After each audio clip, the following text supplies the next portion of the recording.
Allez, ça passe pour nos 4 représentants en compétition africaine des clubs. Le Stade malien de Bamako qui s'ajoute au lot des qualifiés en 8e de finale. 17e journée du championnat de Ligue 1. Le leader Djoliba Athletic Club, toujours invaincu. Les Rouges se sont imposés face au club olympique de Bamako. Et puis nous allons parler des demi-finales de la Ligue européenne des champions. Bayern de Munich, Real Madrid, c'est pour ce mardi. Et mercredi, Chelsea contre FC Barcelone. Bonne nouvelle, vous allez pouvoir donc suivre sur vos petits écrans cette demi-finale explosive. Il y aura donc dossier également en basketball avec notamment Amarassi. Malheureusement, l'ancien international malien, puisqu'il a décidé, en tout cas pour le moment, de ne pas jouer avec les Aigles du Mali. Vous aurez donc un dossier sur sa forme époustouflante. Alors nous avons le plaisir d'accueillir sur ces plateaux, et bien sûr, nos invités pour parler de compétition africaine des clubs. Et j'ai donc le plaisir de recevoir Abdelkader Sango, qui est donc le président de la commission communication et finances de l'AS Real de Bamako.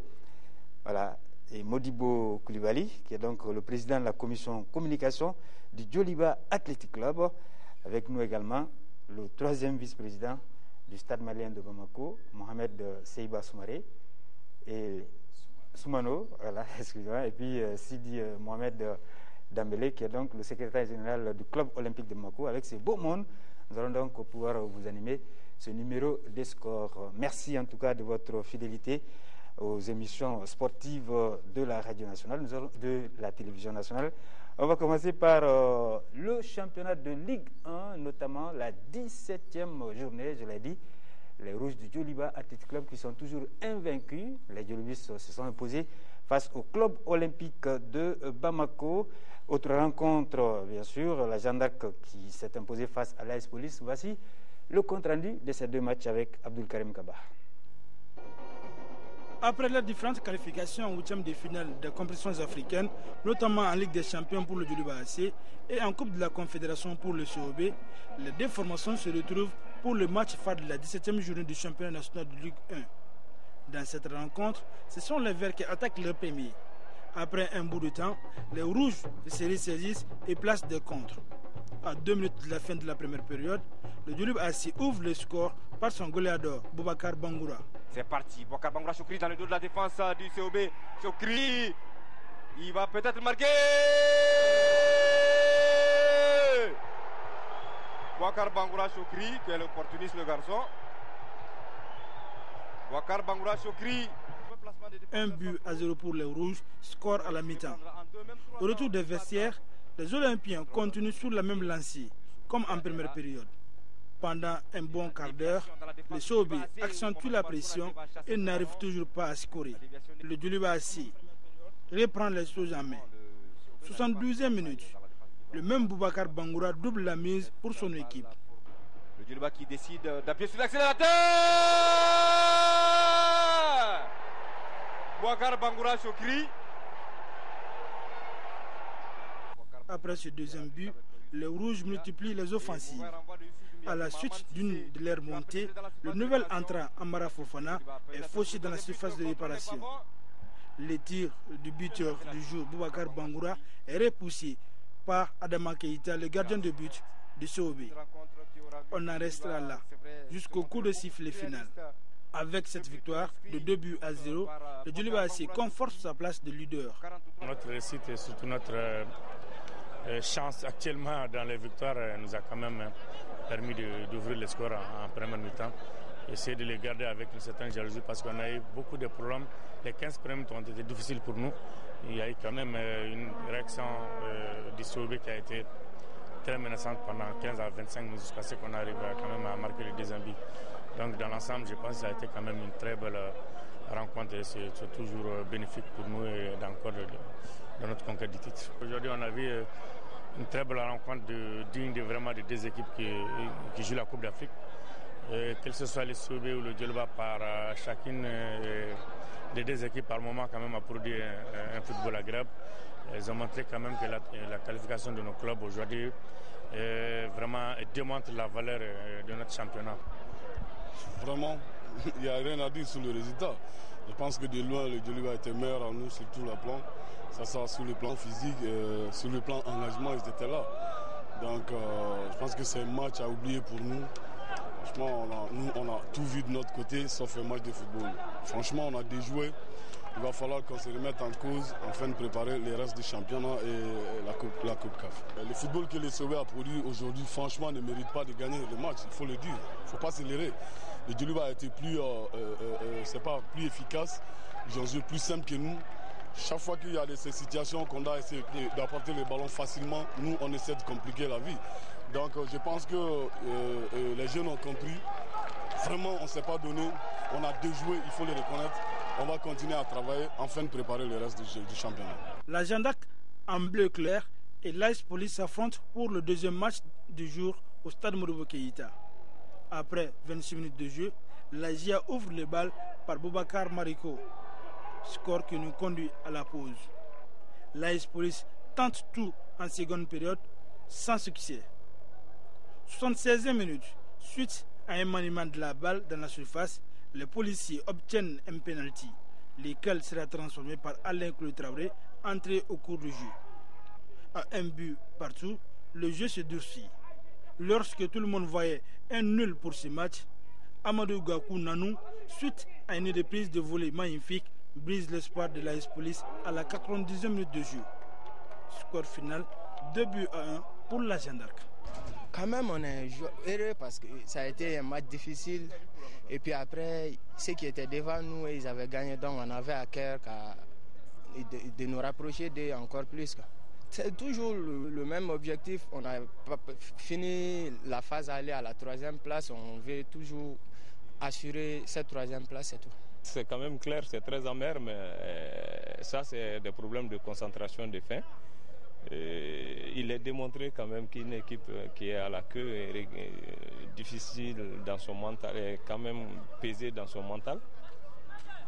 Ce qui a fait que les dernières minutes, c'est souvent un peu... Les buts viennent de façon fatale. Ce n'est même pas une question de dernière minute, mais ça vient de façon très fatale. Ils ne sont pas très forts dans le mental. C'est ce qui peut amener des buts pareils. Allez, direction Koulikoro, l'OCS Dougoulonfla qui se porte bien, très bien d'ailleurs. L'équipe entraînée par Fanyeri Diarra l'a emporté devant une équipe en tout cas de l'AS Real qui continue de souffrir en championnat. Voici le compte rendu de Isaac Tchenou qui était dans les tribunes du stade Diarra H. Dougoulonfla AS Real de Bamako en noir et blanc compte pour la 17e journée du championnat national de Ligue 1. D'entrée, le match est décousu. Le Real semble mieux organisé. Et contre le cours du jeu, les Bleus ouvrent le score à la 24e minute. Abdoulaziz Touré est l'auteur de ce but marqué. 1-0 pour le CS Dougoulonfla. Les protégés de Mobutu Kane s'organisent davantage et suite à cette action, obtiennent l'égalisation. Moussafa Kondé est passé par là.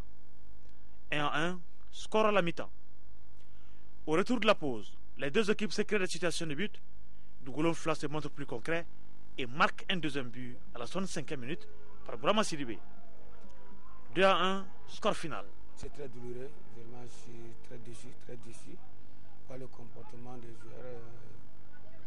Je ne sais pas qu'est-ce qu'il faut pour que cette équipe puisse se galvaniser, mais je pense qu'on peut arriver, mais il faut qu'on croit. Mais la balle est dans le camp des joueurs, c'est aux joueurs seulement qui peuvent faire le déclic faire montrer aux gens qu'ils peuvent faire quelque chose. Mais l'entraîneur, les supporters, tout le monde a fait ce qu'il peut, mais ça a eu de faire ce qu'ils ont dans le ventre, ce qu'ils peuvent faire pour que vraiment cette équipe ne soit pas dans cette position. Je dirais d'abord que c'est vrai, nous sommes parvenus à faire l'essentiel, c'était de gagner, mais dans l'ensemble du jeu, je n'ai pas vraiment aimé la manière dont l'équipe a joué aujourd'hui. Je le comprends autrement parce que le Real vient d'une compétition internationale, certes, mais nous traversons une période difficile qui est valable pour toutes les équipes aussi. Et ça, c'est la chaleur. Et je dis que peut-être que c'est sûrement ce qui est à la base de la mauvaise prestation. Mais comme je l'ai dit, ce n'est pas une excuse. Mais ce qui était important pour nous l'avons vu, c'était les 3 points. Et c'est vrai que de part et d'autre, il y a eu souvent des actions très généreuse, mais il y a eu aussi beaucoup d'actions ratées aussi, de part et d'autre. Ce qui fait que le jeu dans l'ensemble était ouvert et toutes les équipes avaient ses chances de gagner. Prochaine journée, l'AS Rally recevra les 11 créateurs et le CS de Goulom-Fla se déplacera pour affronter le Sigui de Caille. Notre équipe de Koulikoro, le Niana, était en déplacement du côté de Ségou, notamment au stade Amarendao, pour affronter l'AS Bakary Diagne Barouli.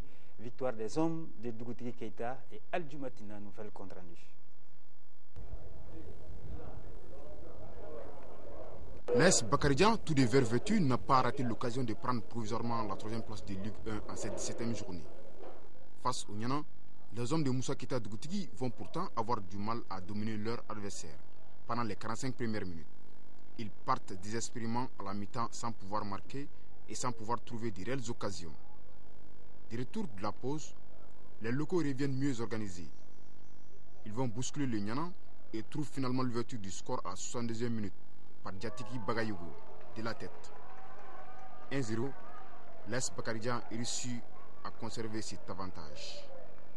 Acquis dans la difficulté, ce succès permet à l'équipe ségouvienne d'envisager avec brio la suite de la compétition. Il a fallu changer les tactiques, le système de jeu pour aboutir à un résultat. On dire que ça a été le coaching payant, surtout en deuxième mi-temps. Bon, tout à fait normal. Vous avez vu, en première mi-temps, mon équipe était méconnaissable. Il faut dire la vérité. C'est pour ça que j'ai fait les 2 changements. Nous nous sommes battus. Vous avez vu, nous avons eu quelques occasions. Mais le football aussi se joue sur des détails. Et nous, on a été piégés par notre jeunesse et parce que là, les ballons étaient déjà sortis, ils se sont arrêtés et les gars marqués. Donc, c'est une erreur que nous encaissons. Alors, vous êtes 11e et puis on a commencé avec la phase de retour. Vous venez d'être battu. Cela n'est pas inquiétant pour la suite? Disons-le, c'est un peu inquiétant, mais je suis aussi optimiste parce que nous avons beaucoup de choses à revoir, mais nous allons beaucoup de choses aussi à prouver. Je suis sûr que ces jeunes-là relèveront la tête et nous allons mettre le paquet pour en rester là. La situation devient de plus en plus compliquée pour l'équipe du Meguetan, qui n'est plus loin de la zone de relégation. Alors, avant de continuer avec le cours de cette émission, nous tenons à présenter nos excuses à nos téléspectateurs puisque nous avions annoncé un flash spécial qui n'aura donc plus lieu. Toutes nos excuses pour cela. Alors, on va continuer avec le championnat de Ligue 1, la 17e journée. Les résultats frais enregistrés il y a quelques instants au stade de Modibo Keita. Voilà, les 11 créateurs de Nyarela qui l'ont emporté devant le Sigui de Caille 3-1. Le Sigui de Caille qui continue d'enregistrer des défaites ces temps-ci. Alors, 0-0, c'est le résultat qui a sanctionné la rencontre entre le Centre Salif Keita et l'ASCO. Et ce mardi, la suite du programme au stade de Modibo Keita, d'abord à 17h, la Somme qui sera face au stade malien de Bamako. Et ensuite, à 19h, on aura le match ASB, stade malien de Sikasso. Alors, en ce qui concerne ce match en retard entre l'AS Real et le Sigui de Caille, il est donc programmé le jeudi 19 avril. Ce sera au stade Modibo Keita. Je le disais, dans les titres, ça passe pour nos 4 clubs en compétition africaine. Et bien sûr, le stade malien qui avait réalisé un score de 0-0. C'était un score piège. Ah oui, 0-0. Donc, tout était ouvert, comme on le dit, au match retour. C'est pourquoi vous avez compris qu'il y a eu suffisamment de buts, puisque les calculs étaient simples. Si je gagne, je me qualifie. Alors, les Blancs ne sont pas passés par le dos de la cuillère. L'âge victoire par le score de 5-2. Suivons plutôt ce gros plan réalisé par Amara Maledialou.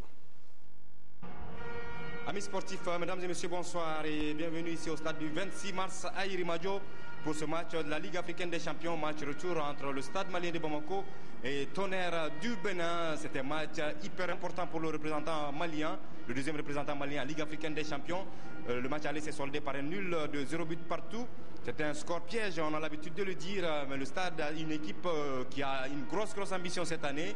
C'est une équipe qui peut aller très loin dans cette compétition et ça va passer par une qualification cet après-midi au stade du 26 mars où le public a effectué massivement le déplacement. C'est vrai, vous le savez, ce n'est pas facile de remplir le stade du 26 mars. Alors, je suis cet après-midi avec bien entendu Humo Emmanuel, invité de marque donc, qui va donc m'accompagner pour la narration des 90 minutes, nous l'espérons.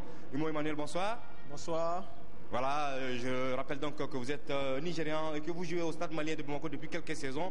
On se souvient encore de la grave blessure que vous avez eue, une fracture contre le gardien du COB lors des matchs du championnat. Alors vous avez repris les entraînements. Aujourd'hui, comment ça se passe? Bon, Dieu merci, ça se passe très bien. Je récupère aussi assez vite. Et je peux te dire seulement que simplement que les choses se passent très bien et sur le terrain, je m'adapte vite. Et je suis très pressé pour retrouver mes amis sur le terrain. C'est vrai que vous avez envie d'être sur le terrain cet après-midi. Hein? Vous allez donc voir vos partenaires évoluer cet après-midi. Alors, comment est-ce que vous voyez les chances du Stade malien de Bamako contre Tonnerre du Bénin? Bon, une équipe déjà qui ont fait un bon match aller déjà, un match nul au Bénin, mais vu le résultat, on n'a qu'un seul objectif aujourd'hui, c'est de gagner le match. Et je vois cette équipe de cette année qui peut aller très très loin avec beaucoup de sérieux, beaucoup de solidarité. On ira loin. Vous pensez que l'équipe a physiquement, offensivement les moyens de marquer beaucoup de buts cet après-midi face aux Béninois? Parce qu'il faut simplement gagner. Quel que soit le score, il faut gagner. Oui, bien sûr. Quand on parle offensivement, si le plan national, actuellement, c'est l'équipe qui a le plus de buts. Et ça prouve que ça marque beaucoup aux côtés du stade. Et maintenant, il faut être toujours réaliste, c'est-à-dire, voici ça, c'est une autre compétition, la Coupe d'Afrique. Et une autre face, donc il faut être beaucoup réaliste. Aujourd'hui, on n'a pas besoin d'avoir 20 occasions, mais c'est plus important de gagner avec conviction. Voilà donc, grâce à la caméra de Toumani Diabaté, on va donc découvrir le Stade malien de Bamako qui aligne dans le but de sa numéro 16, Soumela Diakité, 4 Moussa Koulibaly, 5 Moussa Django Koulibaly, 8 Mohamed Cherif Doumbia, 10 Oumar Sidibé, 12 Mahamadou Kondo, 19 Adama Diara, 20 Abouakar Kone, 21 Mohamed Koumaré, 24 Oumar Kida, 25 Oumar Kone. Le retour d'Oumar Kida au sein de l'effectif du Stade malien de Bamako, on va en parler bien entendu avec Humo Emmanuel tout à l'heure. Le temps de découvrir également les visiteurs béninois qui sont donc en maillot rouge, short bleu, bas rouge, qui vont donc évoluer à notre gauche. Tonnerre Football Club du Bénin donc, qui aligne dans le but de sa numéro 30, Rachid Compaoré, un joueur qui a donc évolué au Stade malien de Bamako. Il a été très applaudi tout à l'heure quand il a fait son apparition sur la pelouse du stade du 26 mars, Rachid Compaoré. 2 Romuald Kiki, 3 Tanko Ouro, 5 Seydou Barazé Guéro, 9 Dieudonné Alkanji, 10 Djetem Luisan, 11 Louis Zézé Agonosou, 14 Jodel Dossou, 17 Arnaud Seka, 22 James Godfried Kiki et 25 Mohamed Aoudou, des joueurs que nous connaissons assez bien, en l'occurrence Arnaud Seka qu'on a vu avec l'équipe nationale du Bénin les Écureuils lors des récents tournois de l'UEMOA, un garçon qui a un fort potentiel technique, qui va vite, qui va certainement poser beaucoup de problèmes à la défense du Stade malien cet après-midi. Il faut donc jouer très solidaire, très solidaire. Alors Imo Emmanuel, je parlais bien entendu du retour de Oumar Kida au sein de l'effectif du Stade malien de Bamako. C'est une bonne chose, hein?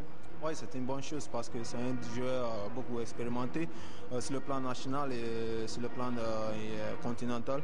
Je pense qu'il a beaucoup à apporter cette équipe de Stade malien.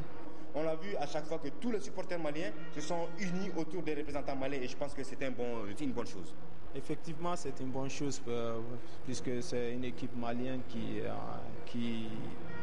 est là aujourd'hui. Ils font la fierté de tout Malien. Donc, quel que soit le club, le Stade malien, COB, quel que soit le club, moi je pense que c'est le Mali qui joue aujourd'hui, donc il faut sortir pour les supporter.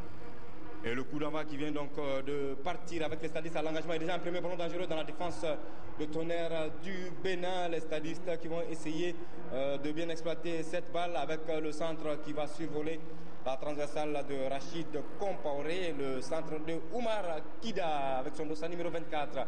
Le ballon qui est donc sorti au bénéfice des visiteurs béninois. Ballon pour Rachid Compaoré, qui est également le capitaine de cette formation de Tonnerre Football Club. Voici les Béninois. C'est un bon début de match. Arnaud Seka qui a tourné sur lui-même. Arnaud Seka. On va ouvrir à droite pour Guetem Luisan. Luisan pour un partenaire qui va peut-être se faire déposséder, oui. Rapidement, le contre stadiste qui va s'amorcer. On va jouer là en une touche de balle. Et c'est peut-être l'ouverture du score avec Oumar Kida.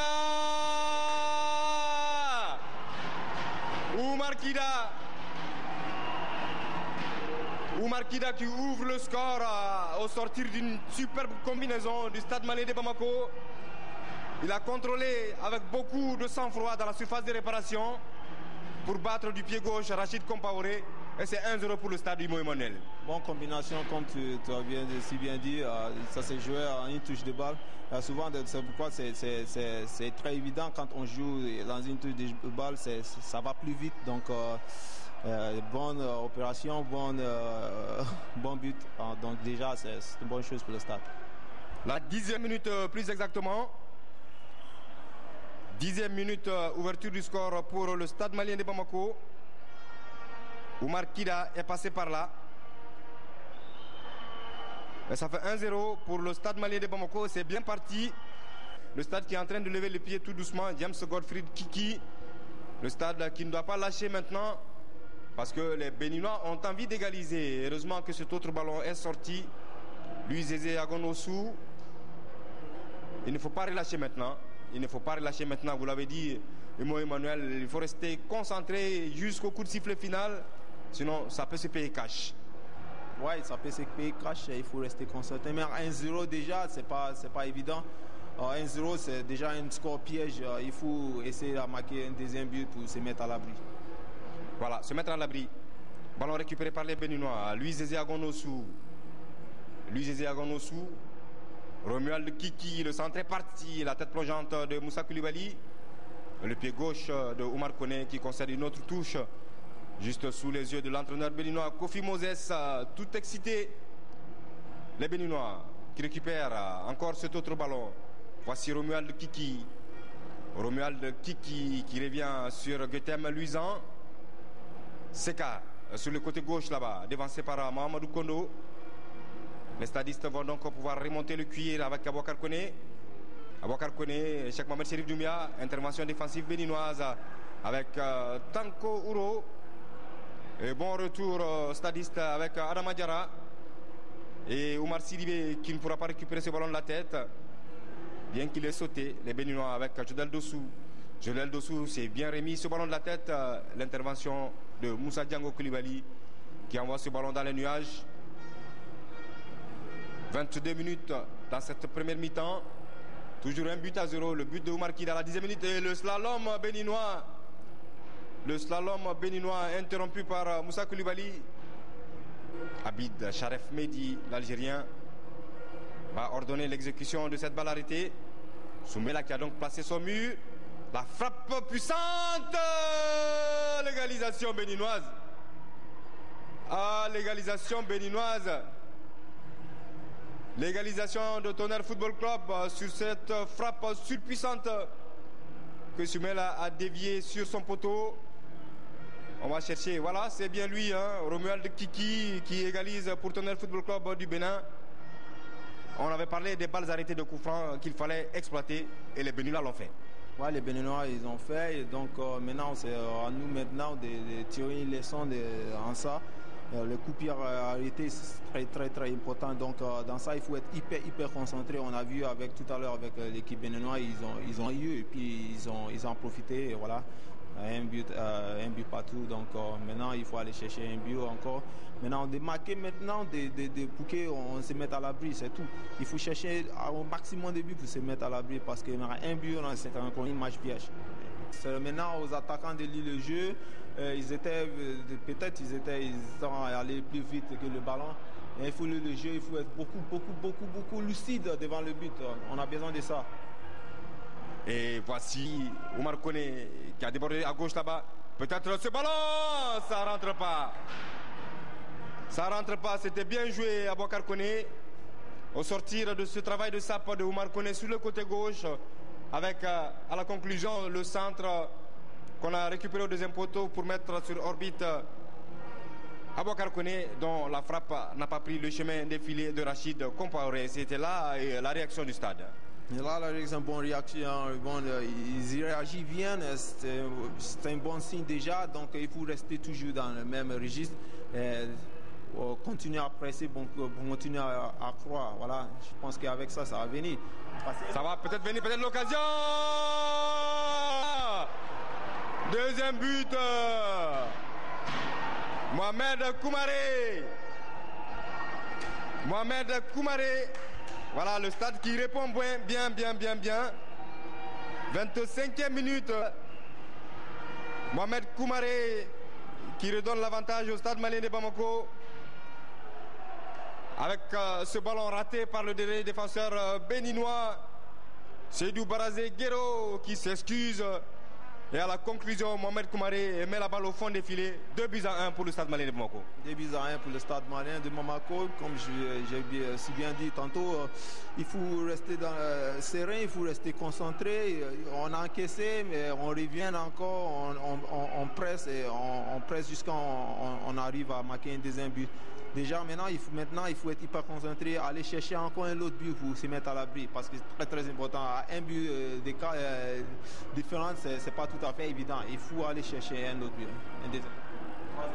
Voilà, chercher un autre but, mettre au moins 2 buts d'écart pour se mettre à l'abri. C'est le travail demandé au stade cet après-midi. Sinon, le match il va s'achever avec toujours des sueurs froides pour les supporters et pour tout le peuple malien, bien entendu, parce que tout le Mali est derrière le stade malien cet après-midi. C'est le dernier représentant, en tout cas, qu'on attend pour qu'il arrache également son ticket pour le prochain tour. Il faut laisser les Béninois faire le jeu peut-être pour placer des contres ou bien les avoir à leur propre piège. Ils sont toujours là avec Mohamed Aoudou qui a un peu décroché de la ligne d'attaque, qui est beaucoup plus présent dans l'entrejeu maintenant. Le véloce avant-centre de Tonnerre Football Club, c'est une sortie au bénéfice du stade rapidement joué sur Oumar Sidibé. Mahamadou Kondo qui ne peut récupérer. Voici Aoudou. Mohamed. Et le lutin Oumar Sidibé qui a tourné comme pour se mettre sur orbite. Mahamadou Kondo. Kondo, Cheikh Mohamed Sherif. Moussa Koulibaly. Mahamadou Kondo. Les stadistes toujours avec Mohamed Koumaré. Mohamed Koumaré. Il n'avait pas décollé. C'était connu, hein? Voici un ballon dangereux pour le stade.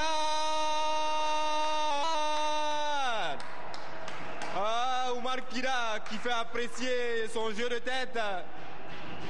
Oumar Kida qui fait apprécier son jeu de tête. On avait parlé de l'importance de la présence de ce joueur au sein de l'effectif du stade malien de Bamako. On sait qu'Oumar Kida joue très bien de la tête, il vient de le prouver. Oui, il vient de le prouver, même si sur le plan national, il ne s'est pas encore retrouvé. Mais aujourd'hui, il vient de montrer aux gens que c'est un joueur qu'on peut compter sur. Donc, puisque c'est une autre condition, c'est un autre visage, c'est une autre vérité. Et déjà, début à son compte, c'est une bonne chose pour lui. Doublé de Oumar Kida, 33e minute. Oumar Kida qui signe le 3e but du stade malien de Bamako. Et voilà, on parlait des 2 buts d'écart qui sont là. Et le coup franc est béninois, décomposé avec Arnaud Seka. Mais le regroupement défensif stadiste prend le dessus. Et ça va repartir avec Oumar Sidibé qui a levé la tête et a vu l'appel de Oumar Kida. Mais le ballon n'arrivera pas à cet endroit. C'est un mauvais ballon du meneur stadiste qui va aller directement sur le portier burkinabé Rachid Compaoré. Ça va repartir avec Joël Dossou pour Tonnerre Football Club. Dossou, une autre faute. C'est un carton jaune, c'est sûr. Carton jaune pour Abouakar Koné. Seka, mauvais ballon de Seka. Récupération de Oumar Sidibé. Alors c'est la fin des 45 premières minutes de cette rencontre entre le Stade malien de Bamako et Tonnerre Football Club du Bénin. Je suis avec Humo Emmanuel qui a donc fait beaucoup de commentaires par rapport à ce match. Il connaît bien son équipe et il a donc analysé les phases de jeu. Le Stade qui mène à la mi-temps par 3-1, c'est vrai. On s'était inquiété parce que le Stade a marqué le premier but et le Stade a été égalisé. On avait dit qu'il fallait que le Stade marque 2 buts d'écart au moins pour pouvoir gérer ce match. Votre équipe l'a fait. Maintenant, quel va être le visage de la deuxième mi-temps à votre avis? Ça sera une deuxième mi-temps très très difficile. On a vu maintenant l'équipe béninoise qui sont sortis de leur catch. qui cherchent à égaliser. Maintenant, il faut rester concentré. Le deuxième mi-temps, maintenant, s'annonce très très difficile. Donc, on va voir un autre visage. J'espère qu'on verra encore une équipe de stade qui sont très très frais, qui peut encore aller jusqu'au bout pour le deuxième 45 minutes. J'espère. On a quand même constaté la sortie de Rachid Compaoré. Pour quelles raisons, on ne le sait pas. Hein. C'est vrai qu'Ofi Moses, l'entraîneur de Tonnerre Football Club, a donc fait sortir son gardien capitaine Rachid Compaoré pour le remplacer par Isaac Ado Nato. Et le match qui est donc réparti pour les 45 dernières minutes avec toujours 3-1 pour le stade malien de Bamako. C'est le stade numéro 20 également. Hein. Yaovi Bezo qui a fait son apparition sur l'aire de jeu. 2 remplacements coup sur coup donc pour Tonnerre Football Club du Bénin. On va voir ce que cela va donner. Voici le tout nouveau gardien de but, Ado Isaac Nato pour son premier dégagement. Déviation de la tête de Moussa Diango Koulibaly. Les Béninois qui vont récupérer avec Tanko Ouro. Tanko Ouro qui revient sur Jodel Dossou. Jodel Dossou qui va transporter le jeu à droite là-bas. On va revenir sur Seydou Barazé-Guero. Seydou Barazé-Guero. Et c'est un ballon récupéré par les Béninois qui vont peut-être... c'est au fond. C'est au fond. Réduction du score des Béninois. On va avoir encore peur. Ce but inscrit par le dossard numéro 25 il me semble. Oui, c'est ça. C'est bien Mohamed Aoudou. Et voici les Béninois qui réduisent le score. Oui, les Béninois qui réduisent le score. Moi, je disais au début, il faut être hyper concentré. C'est vrai, 3-1, mais c'est pas encore fini. Il faut aller chercher encore les buts. Et voici un autre ballon pour le stade. Omar Kida, il n'a pas de solution à droite, il n'y a personne. Et voilà que Mamadou Kondo va envoyer un bon ballon là-bas. Hors-jeu, hors-jeu, hors-jeu, hors-jeu. Il a levé son drapeau. Le premier juge assistant algérien, il a levé son drapeau très très longtemps avant que le ballon n'aille au fond des filets. C'est difficile cette fin de partie pour le stade malien et également pour les Béninois.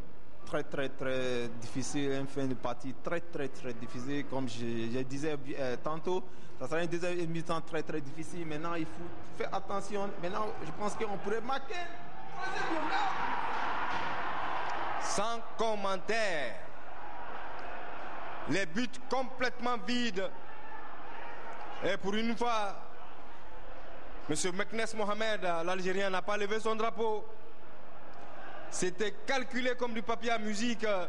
Le centre parfait qui arrive. Et Adama Diarra, devant les buts vides, envoie le ballon dans les nuages de Irimadjo. C'est un autre remplacement qui va se faire dans le camp stadiste avec la rentrée du dossard numéro 23, Abdoulaye Sissoko. Abdoulaye Sissoko qui va donc remplacer Adama Diarra, auteur d'un bon match, mais qui n'a pas été très chanceux. Auteur d'un bon match, mais qui n'a pas été chanceux, comme tu as aussi bien dit. Moi, je pense qu'il a joué sa part. Maintenant, un autre joueur aussi de venir renforcer au niveau offensif. Lamine Diawara. Le public qui se réveille. Omar Sidibé. Abdoulaye Sissoko sur le côté gauche. Abdoulaye Sissoko. Il est passé Abdoulaye Sissoko. Le centre en retrait. Le pied de James Godfrey Kiki. Et penalty. Penalty pour le stade malien de Bamako. Carton jaune à la clé. Penalty pour le stade malien de Bamako, carton jaune à la clé. Je pense que cette fois-ci, si ce but-là est marqué, ça va être le bon bout. Oui, tu as vu la rentrée de Abdoulaye Sissoko a beaucoup apporté bonnes choses. Moussa Koulibaly pour le 4e but du stade malien de Bamako. Moussa Koulibaly est parti. Moussa Koulibaly est au fond. Il est exceptionnel. Quel sang-froid pour le penalty. Avec les applaudissements de Imo Emmanuel dans la cabine de commentateurs ici. En tout cas, quand il a le penalty, il tire à sa façon. Un défenseur qui tire à sa façon. Donc, bon apprend à 4 buts à 2. C'est déjà un bon résultat. Le ballon est extrait par James Godfrey Kiki. Omar Koné.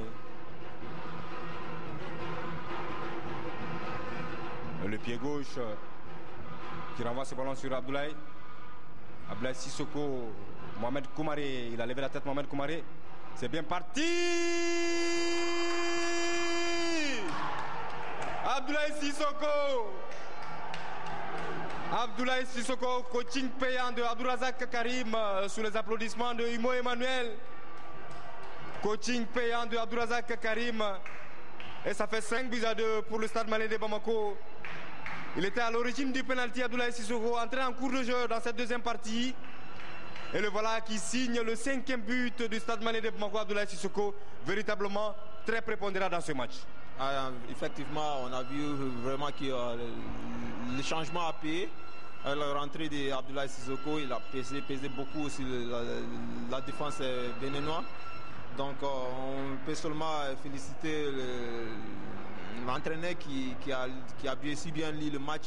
J'étais avec Imo Emmanuel, joueur du Stade Malien de Bamako, qui m'a accompagné pendant tout ce match. Merci à tous et à toutes et à très très bientôt. On va rester momentanément au stade du 26 mars, puisqu'à la fin de la rencontre, notre reporter Siragatou Sissé donc a promené son micro et a rencontré quelques acteurs, dont notre ami Abdul Karim Razak. Pas besoin de vous dire qu'il était tout heureux. C'était un bon match. C'était un bon match. C'était un difficile match aussi. C'est ce qu'on a vu là. C'était pas facile. Quand on a fait 0-0, mais on venait ici, c'est pas facile. On a marqué, il a marqué aussi. C'était dangereux. Mais on sait quand même qu'à la fin là, nous on va gagner. Donc ça a montré comme ça, la première mi-temps, on a fait 3-1. Bon, il a remonté 3-2, mais toujours en besoin de buts. Ça a venu jusqu'à 5. Bon, vraiment, on ne peut pas donner plus pour ça. Mais on a travaillé beaucoup à faire. Ça, c'est football. Quand tu gagnes à 5, c'est pas que tout va bien. Ça va bien marcher. On va continuer à travailler pour que ça va aller bien. Alors, le prochain rendez-vous, ce sera contre Al-Ahly en 8e de finale. Alors, comment comptez-vous déjà aborder ce match? Bon, maintenant, on a fini ça. Ça, c'est très, très important pour nous. Si tu ne gagnes pas ça, tu ne peux pas trouver Al-Ahly. Donc maintenant, on a fini le Tonnerre. Bon, on va bien concentrer pour Al-Ahly à la prochaine. On a bien joué, mais le problème, c'est première mi-temps, on a un peu, on ne concentre pas. Et aussi, le deuxième mi-temps, on a venu dans le match et vous êtes à vue, mais c'est le but qui a décidé le match. Oui, quoi.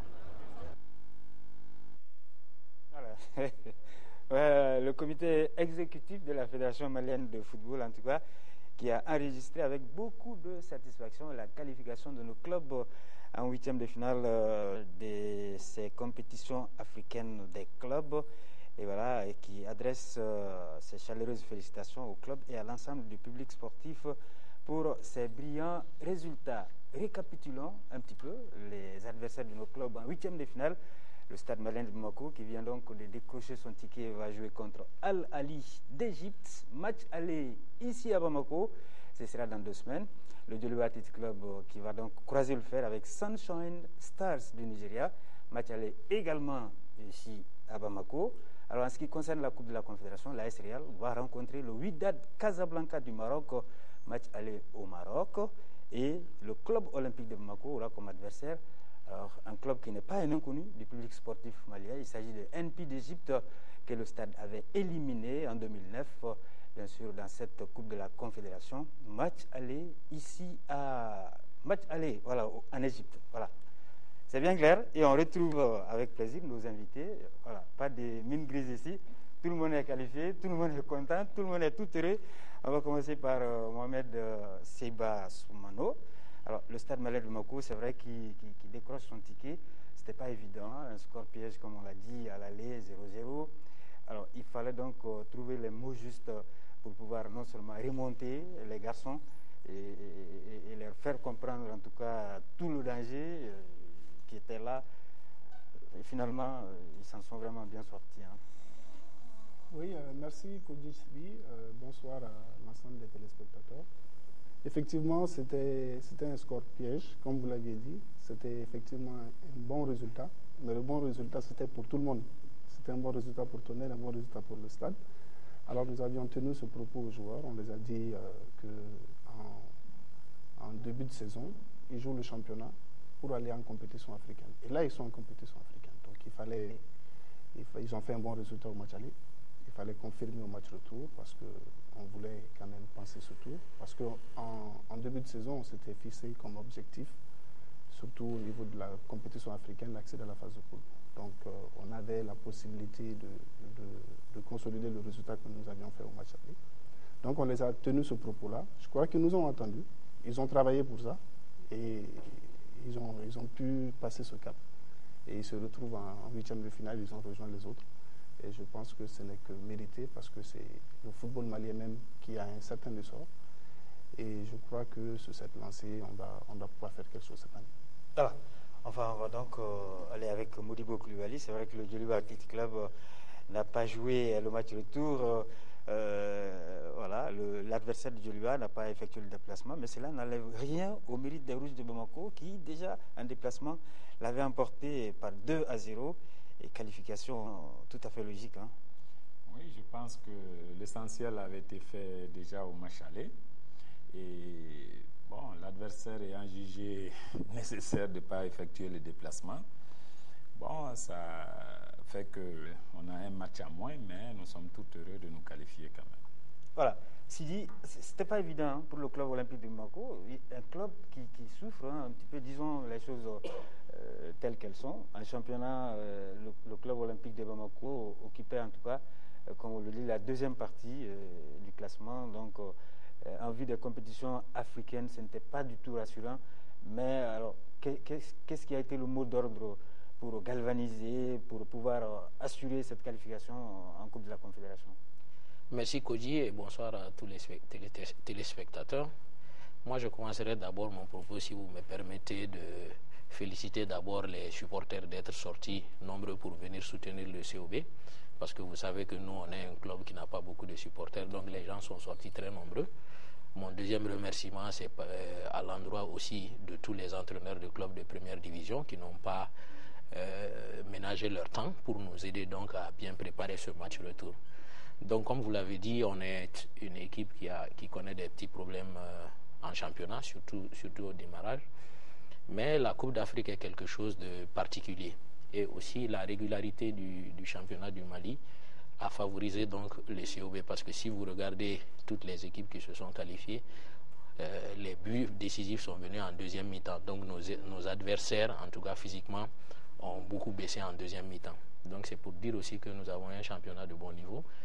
Et le discours que nous avons tenu aux jeunes, c'était de leur faire comprendre que la Coupe d'Afrique, c'est vraiment le cerise sur le gâteau et qu'ils ont tout à gagner en termes de plaisir de jouer et aussi dans les perspectives éventuelles qu'ils peuvent avoir en jouant bien ces matchs et pourquoi pas taper dans l'œil de certains recruteurs donc pour partir. Et aussi, toutes les conditions ont été mises en place justement pour que les jeunes puissent s'exprimer à leur meilleur niveau.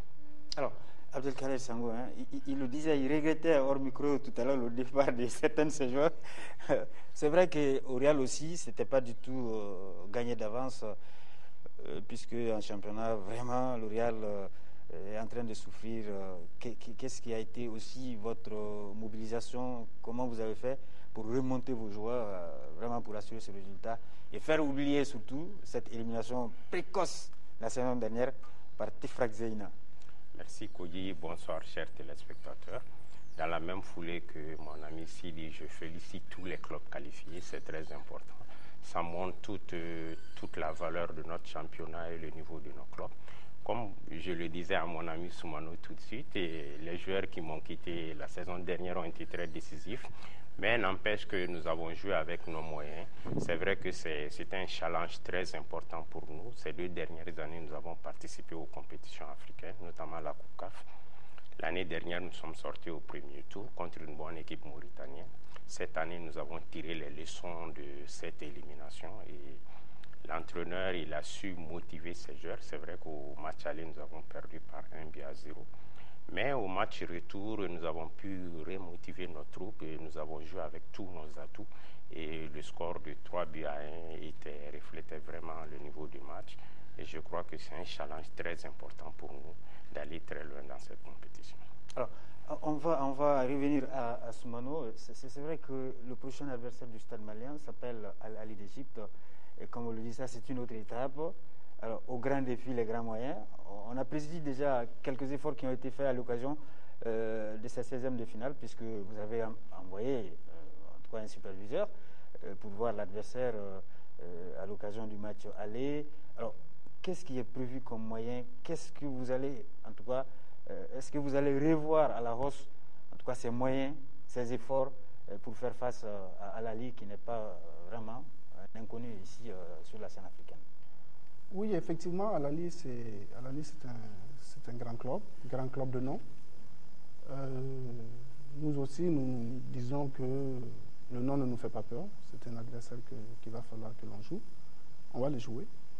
Et pour le jouer, on ne va pas aller comme ça le jour du match sur le terrain. Il va falloir qu'on le prépare. Il va falloir qu'on le prépare, qu'on redouble d'efforts et que l'on mette des moyens à disposition de notre encadrement technique pour pouvoir avoir les informations nécessaires à temps opportun, c'est très important, pour pouvoir préparer ce match avec la plus grande sérénité et le plus grand sérieux. Parce que, en fait, si, de mémoire, je pense que c'est la première fois que le stade se présente en fait aux portes de la Ligue des Champions. On a remporté une Coupe CAF, c'est vrai. Mais dans la compétition lucrative de la Ligue des Champions, c'est la première fois que l'on puisse être très près de la phase de poule. Alors nous avions tenu le même discours à nos jeunes, parce que en fait le gros du travail, ça va être eux. On a dit à l'encadrement technique de nous donner les besoins qu'ils ont pour pouvoir avoir des informations par rapport à ces clubs-là. Donc ils sont en train de travailler là-dessus. Et je pense qu'ils vont mettre un schéma tactique en place. Et nous comptons toujours sur nos atouts. L'atout, c'est quoi? C'est notre climat, c'est la chaleur, c'est notre terrain, c'est surtout nos supporters, que je remercie au passage, comme Sidi l'a dit. C'est vrai, nous, on a beaucoup de supporters, mais quand même, on a aussi apprécié grandement l'aide des autres clubs, parce que tous les clubs de première division sont venus vraiment faire une synergie, vraiment un bloc autour de nous.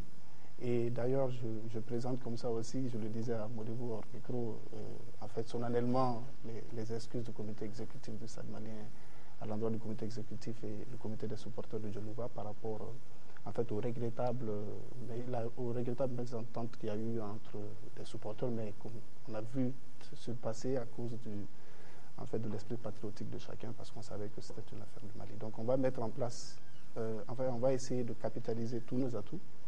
On a des faiblesses, on l'a vu sur le match passé, on a marqué 7 buts, mais on a encaissé 2, donc il va falloir que l'on capitalise nos atouts, que l'on essaie de corriger nos faiblesses, parce que c'est une autre étape, c'est un autre club. Le Nassau est un grand club, mais aussi, je vais dire que le Stade malien et le football malien aussi est sur une très bonne lancée. On est 4e en Afrique, dans le dernier classement FIFA, on a encore grignoté une place, donc je pense que rien n'est fait au hasard. Et je pense que vraiment on a les moyens de pouvoir se présenter. Et je suis aussi convaincu, d'autant plus convaincu, que tous les 3 autres clubs pourront faire un résultat. Inch'Allah, cette année, je suis sûr que c'est la bonne et on va accéder à la phase de poule. Alors, du côté de Yamakone Modibo, le fait que le Djoliba occupe surtout le fauteuil leader reste invaincu, est-ce que c'est une source de motivation? En plus de cela, vous entendez ne pas lésigner sur les moyens pour pouvoir davantage donner plus d'élan à votre équipe? Nous pensons que la position que nous occupons permet de donner confiance quand même aux jeunes. Alors, nous avons une certaine expérience quand même de la Ligue des Champions et de cette position. Nous avons fait beaucoup d'échecs et nous pensons avoir tiré les leçons des échecs que nous avons eu à avoir. Bon, c'est le travail, il faut travailler, rien n'est acquis d'avance. C'est une équipe que nous essayons de découvrir parce que nous ne les connaissons pas.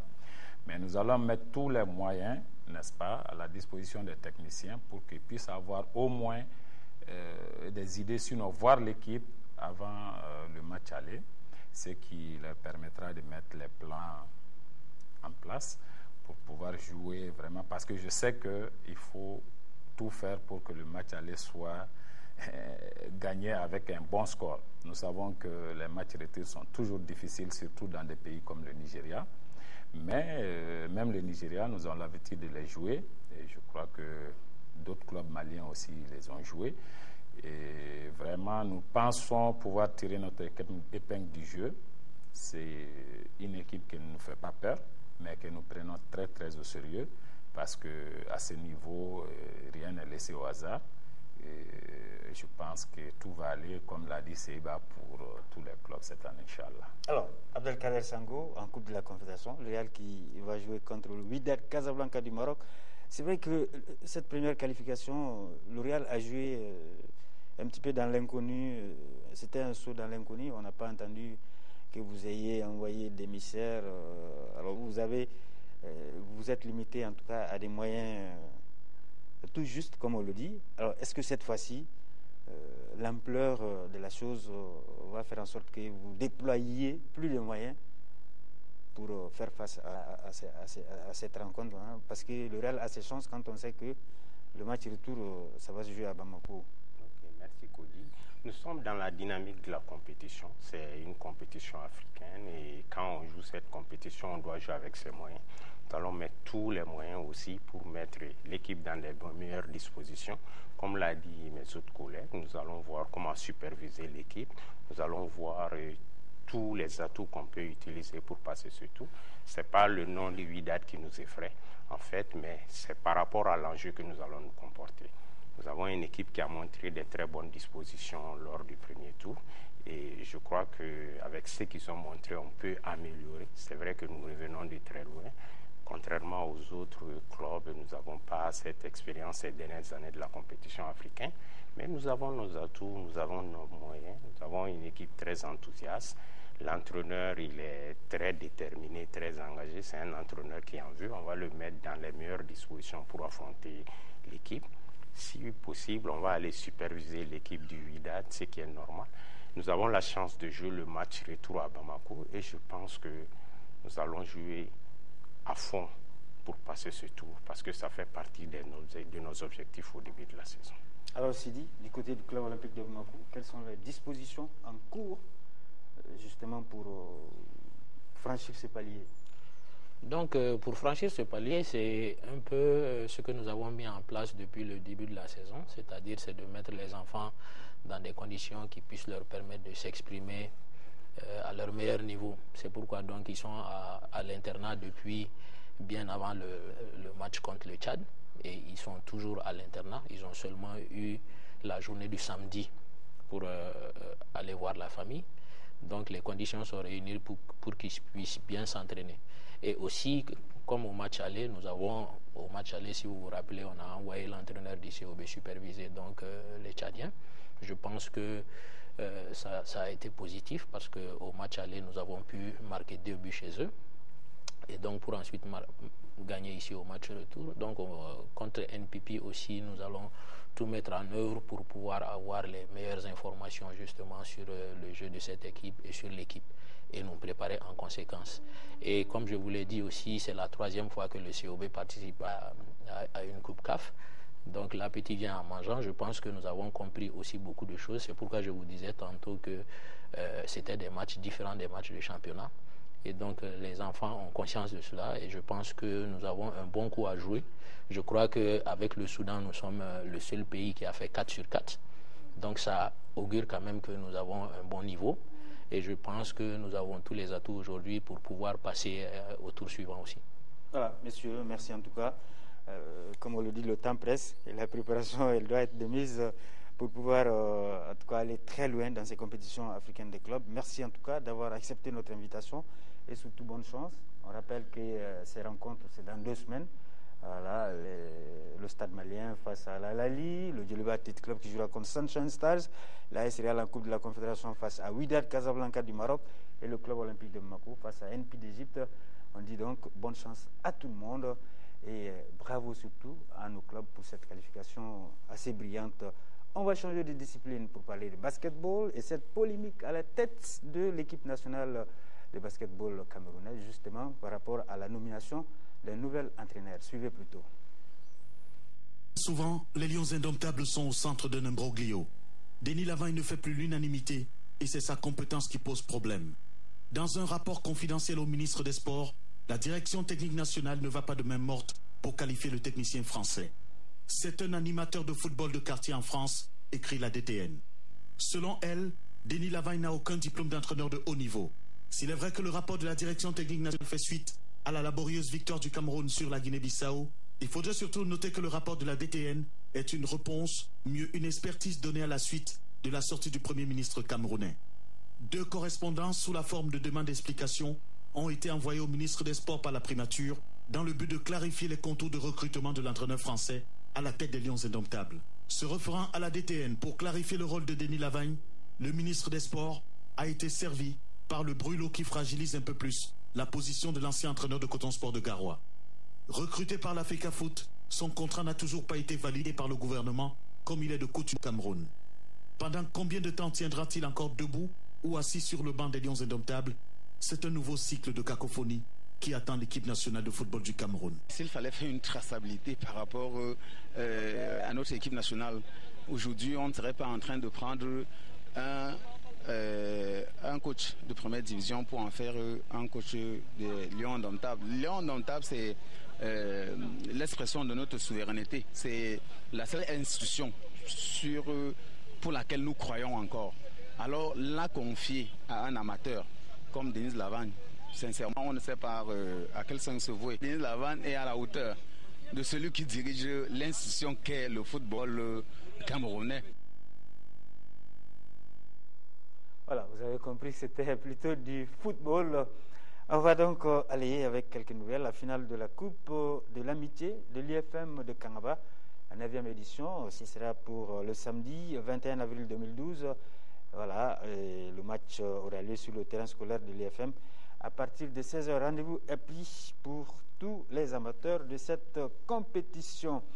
Cette fois-ci, c'est du basket que nous allons vous proposer, notamment un dossier sur Amarassi. Vous voyez, ce pivot qui a fait les beaux temps et qui continue de faire les beaux temps en Pro A français. Alors Amarassi, voilà, qui a décidé en tout cas momentanément de ne pas jouer avec les Aigles du Mali. Alors, il affiche la très grande forme. Suivez. Amarassi, c'est un palmarès à faire des envieux. 2 fois champion de France avec l'Asvel, MVP des finales et du All-Star Game en 2005 et 2011, double vainqueur de la Coupe de France et la liste est encore longue. À 31 ans, l'amiral, comme on le surnomme, revit cette saison à Orléans après quelques moments difficiles. C'est vrai que j'ai eu mes 2 dernières saisons, elles ont été très compliquées pour moi, que ce soit sur ou en dehors du terrain. Donc là, tout rentre dans l'ordre. Voilà, grâce à Dieu, les blessures, c'est du passé. Il y a une très bonne ambiance. Puis aujourd'hui, le groupe vit bien. Et je pense que ça se ressent sur le terrain et les gens qui viennent au match le ressentent aussi. Du plaisir à Amarassi, on a beaucoup donné, mais aussi beaucoup pris sous le maillot de l'équipe nationale du Mali qu'il a porté durant 3 CAN, et ce malgré les tentations de l'équipe de France. Mes parents, surtout mon père, ils étaient très fiers. Parce que c'est vrai qu'à l'époque, il y a pas mal de gens qui me disaient encore aujourd'hui que j'aurais dû choisir l'équipe de France. Moi, je savais qu'il y avait plus de choses à apporter au basket malien plutôt qu'au basketball français, parce que des joueurs plus forts que moi, des joueurs qui talentueux, il y en a plein en France. La France n'avait pas absolument besoin de moi. Je pense que le Mali avait plus besoin de moi. C'était bien pour la promotion du basket malien. Il y a d'autres jeunes qui ont suivi mon exemple. Et voilà, je pense que c'est une bonne décision. Près d'une décennie à promouvoir le basket malien qui ne compte qu'une médaille de bronze à la CAN masculine, c'était en 1972. Les femmes font mieux, elles comptent 3 médailles toutes remportées lors des 3 dernières éditions, dont une en or en 2007. Acteurs et spectateurs privilégiés, Amarassi juge l'évolution du basket africain. Moi qui ai eu la chance de jouer 3 CAN, même celle où j'ai pas participé, j'ai pu suivre ça de très près. J'ai vu qu'il y avait une vraie évolution. Le basket, voilà, par exemple, ma première CAN en 2001 et ma dernière en 2009 en Libye, j'ai vu qu'il y avait une très grosse différence. Le basket africain évolue très bien et je pense que ça va continuer encore comme ça pendant des années. Et quand on le questionne sur son avenir avec les Aigles, sa réponse est sans ambiguïté. Non, j'ai pris ma retraite internationale malheureusement l'an dernier. On laisse la place aux jeunes maintenant. Monsieur Amarassi, on aurait quand même voulu vous voir jouer sous les couleurs des Aigles du Mali. Allez. En tout cas, merci pour tout le service que vous avez rendu à cette équipe nationale du Mali. On va donc vous proposer à présent le groupage du sport des masses, les différentes finales jouées, ça et là. À travers cette finale, le directeur du Centre d'animation pédagogique de Caille Rive Droite, vient une fois de plus montrer son engagement pour le développement du sport scolaire au niveau de son centre. Le sport, c'est une activité obligatoire au niveau des écoles. Et surtout que maintenant, nous allons de voir que l'éducation physique avait été supprimée dans l'examen du DF, mais qui est retournée depuis 2 ans. Donc, cette éducation physique est vraiment sous-tendue par les disciplines sportives comme des disciplines mères comme le football. Donc, nous avons jugé nécessaire qu'il faut chaque année faire une coupe pour créer une certaine émulation et également, c'est l'occasion pour nous également de faire révéler des talents parmi les jeunes joueurs. La finale de cette 3e édition a opposé le premier cycle de Kouloum en rouge et celui de Soutoukoulé. Après la cérémonie protocolaire, place au jeu. À l'entame du match, le premier cycle de Soutoukoulé se montre plus agressif dans les duels, plus technique dans la circulation de balles. Mais la première occasion est à l'actif de l'équipe adverse qui crée le danger après cette 1-2. Mais le gardien sauve le premier cycle de Kouloum. C'est ainsi qu'on observe la mi-temps sur un score nul et vierge 0-0. En deuxième période, avec les changements effectués de part et d'autre, le jeu se galvanise, les occasions se multiplient. À la 37e minute, suite à une contre-attaque, Nafa Kanouté ouvre le score 1-0 pour le premier cycle de Kouloum. Cette avance a été de courte durée, car à la 39e minute, Mamadou Fofana marque le but égalisateur pour Soutoukoulé. 1-1 sur le score final. C'est grâce à la série de tirs au but que les deux équipes se sont départagées, 8 tirs contre 7 pour Soutoukoulé. Ainsi, le premier cycle de Soutoukoulé remporte la coupe et une enveloppe de 30 000 francs CFA. Kouloum se contente d'un bouquet de fleurs et une enveloppe de 15 000 francs CFA. Je suis très satisfait, très comblé. Et satisfait par rapport au spectacle produit par les jeunes enfants. Ces enfants, ils ont prouvé qu'ils ont du talent et qu'ils méritent d'être suivis pour être de grands joueurs un jour. Ce sont des courses de 100, 200 et relais 4x100 filles et garçons qui ont annoncé les couleurs des finales de cette 4e édition du tournoi Batisik. Un établissement d'enseignement secondaire professionnel de Sekasso qui place le sport au cœur de ses activités socio-éducatives. Ce qui nous motive, c'est surtout le regroupement des jeunes. Parce que nous pensons qu'au niveau des jeunes, il y a une grande quantité d'énergie qui n'est pas utilisée. Et après les classes, ils ne savent pas que faire. Et lorsque nous ne drainons pas ces jeunes pour une activité bien définie, ils vont utiliser cette énergie à des fins souvent négatives. C'est pour cela, moi, je juge utile de regrouper les jeunes pour qu'on puisse utiliser cette énergie non dissipée. Nous sommes sur le terrain de Sanobougou 1. 2 finales de football sont au programme. Le public est au rendez-vous. Place au foot féminin. Batisik en bleu est face au lycée Salama en blanc. Coup d'envoi symbolique et la partie est lancée. D'entrée de jeu, Batisik impose son rythme au match et obtient l'ouverture du score. 1-0. Salama tente de réagir, mais Batisik tient bon. 1-0 sur le score à la mi-temps. À la reprise, Batisik se jette à l'offensive pour consolider son acquis, mais aucun autre but ne sera marqué. 1-0, Batisik enlève le trophée 2012. Dans la finale des garçons, Batisik en bleu est face au lycée Salama en rouge. Cérémonial d'usage et les acteurs sont lâchés. Les rouges annoncent les hostilités. Les bleus répliquent aussitôt avec un centre. Les velléités offensives sont donc révélées. Mais l'état du terrain ne favorise pas un football bien élaboré. Mais il faut faire avec. La détermination est là, mais pas la réussite. 0-0, c'est le score à la mi-temps. À la reprise, les équipes élèvent leur niveau de jeu et les gardiens sont à la fête de part et d'autre. Ils mettront régulièrement les lignes d'attaque en échec. 0-0 au coup des sifflets final. Recours est fait au tir au but. Et c'est le lycée Salama qui aura le pied heureux avec 5 tirs réussis contre 4 à Batisik. Le promoteur satisfait voit le tournoi prendre d'autres dimensions. Je pense que nous tendons vers un niveau d'organisation très élevé. Chaque année, on constate qu'il y a une amélioration. En tout cas, les joueurs sont motivés. Mais bon, du point de vue organisation, il reste à revoir certaines parties. Voilà, mesdames et messieurs, c'est presque terminé. Le temps juste de vous rappeler les rendez-vous les plus importants dès ce mardi. Demi-finale de la Ligue européenne des champions à l'Alliance Arena. On aura Bayern de Munich contre Real Madrid, 18h45. Et mercredi, à Stamford Bridge, en Angleterre, Chelsea qui va accueillir le FC Barcelone. Très bonne nouvelle, vous pourrez suivre cette fois-ci cette demi-finale explosive en direct sur le petit écran. Merci d'avoir suivi ces numéros de score et passez une très bonne nuit à l'écoute, sinon sur le programme de la télévision du sport. Salut, à très bientôt.